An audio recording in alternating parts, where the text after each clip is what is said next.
এই যে মনে করেন আমরা যাব পুরান ঢাকা, আমরা এখানে 11:30টার থেকে মনে করেন বসে রয়েছি, খায়া না খায় আমাদের না আছে খাওয়া না আছে, ঠিক আছে। এই যে ছাত্ররা যে আন্দোলন করতে আছে, তো এটা আমাদের একটা ভোগান্তি, একটা কষ্ট, ঠিক আছে। আমরা এই কষ্টের কথা কার কাছে বলবো? আমাদের বলার কোনো জায়গা নাই, আমাদের কোনো স্কোপ নাই বলার জন্য। যে আমরা কখন যে এখান থেকে বেরাবো তারও কোনো নিশ্চয়তা পাচ্ছি না আমরা। এখন আমরা কি করব? আমরা কার কাছে বলবো এই সমস্ত কথা? আমাদের তো বলার কেউ না।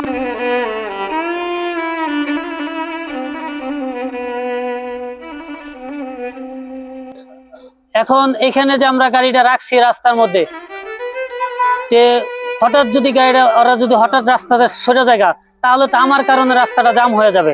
এই কারণে আমি মনে করেন এখানে বসে রয়েছি না খায়া, যে আমার কারণে যাতে আরেকটা বাইরে যাতে কষ্ট না হয়, ক্ষতি না হয়, আমি এই কারণে এখানে বসে রয়েছি গাড়ির সামনে। গাজীপুর থেকে ওই প্রায় পুরা রাস্তায় জাম। তো এখন ওই নাবিস্কো থেকে নামে আসলাম।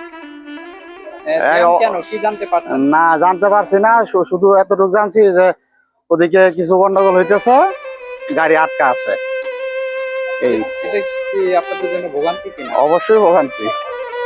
কয় কিলো হেঁটে আসলেন? আবার তো প্রায় 1 কিলোই।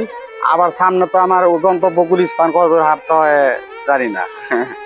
হাইটে আসলাম, গাড়ি চলতেছে না, এই জন্য। কি জানতে পারছেন কেন গাড়ি চলছে না? আমি এখনো কিছু জানতে পারি নাই।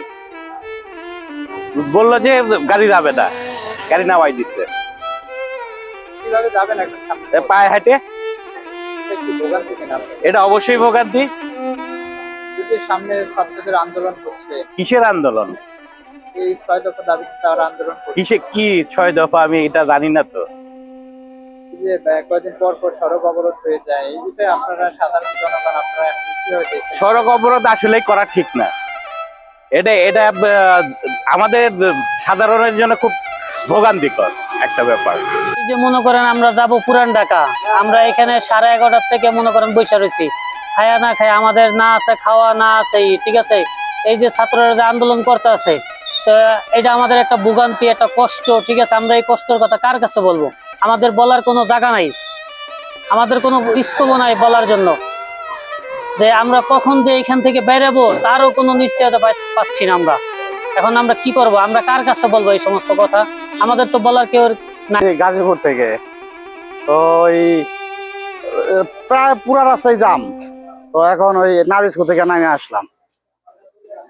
কেন কি জানতে পারছেন? না জানতে পারছি না, শুধু এতটুকু জানছি যে ওদিকে কিছু গন্ডগোল হইতেছে, গাড়ি আটকা আছে। এই এটা কি আপনাদের জন্য ভোগান্তি কিনা? অবশ্যই ভোগান্তি। কয় কিলো হেঁটে আসলেন? আবার তো প্রায় 1 কিলোই। আবার সামনে তো আমার গন্তব্য গুলিস্তান, কত দূর হাঁটতে হয় জানি না।